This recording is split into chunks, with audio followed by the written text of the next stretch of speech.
சென்னை அண்ணா பல்கலைக்கழகத்தில் மாணவி ஒருவரை பாலியல் வன்கொடுமை செய்த வழக்கில் கோட்டூர்புரம் மண்டபம் பகுதியைச் சேர்ந்த ஞானசேகரன் என்பவரை நேற்று கைது செய்து சிறையில் அடைத்திருக்கிறார்கள். அவருக்கு வருகிற ஜனவரி 8ஆம் தேதி வரை நீதிமன்ற காவல் அளித்து சைதாப்பேட்டை நீதிமன்றமானது உத்தரவிட்டிருக்கிறது. மேலும் இந்த சம்பவம் குறித்து போலீசார் தொடர் விசாரணையில் ஈடுபட்டு வருகிறார். குறிப்பாக ஞானசேகரன் குறித்த பல்வேறு தகவல்கள் வெளியாகி பல்வேறு திடுக்கிடும் தகவல்கள் வெளியாகி வருகிறது. இதன் ஒரு பகுதியாக தற்போது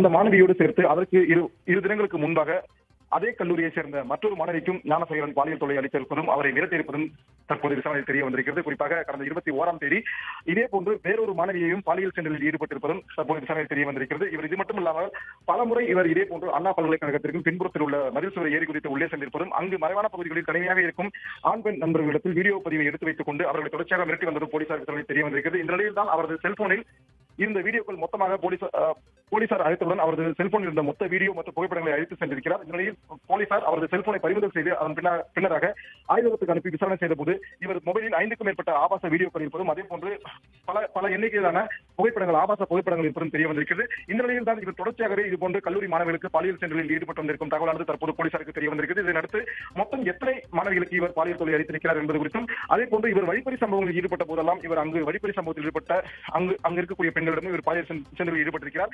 மொத்தமாக எத்தனை நபர்கள் இவரால் பாதிக்கப்பட்டிருக்கிறார் என்பது குறித்து தற்போது போலீசார் தீவிர விசாரணை இறங்கியிருக்கின்றனர்.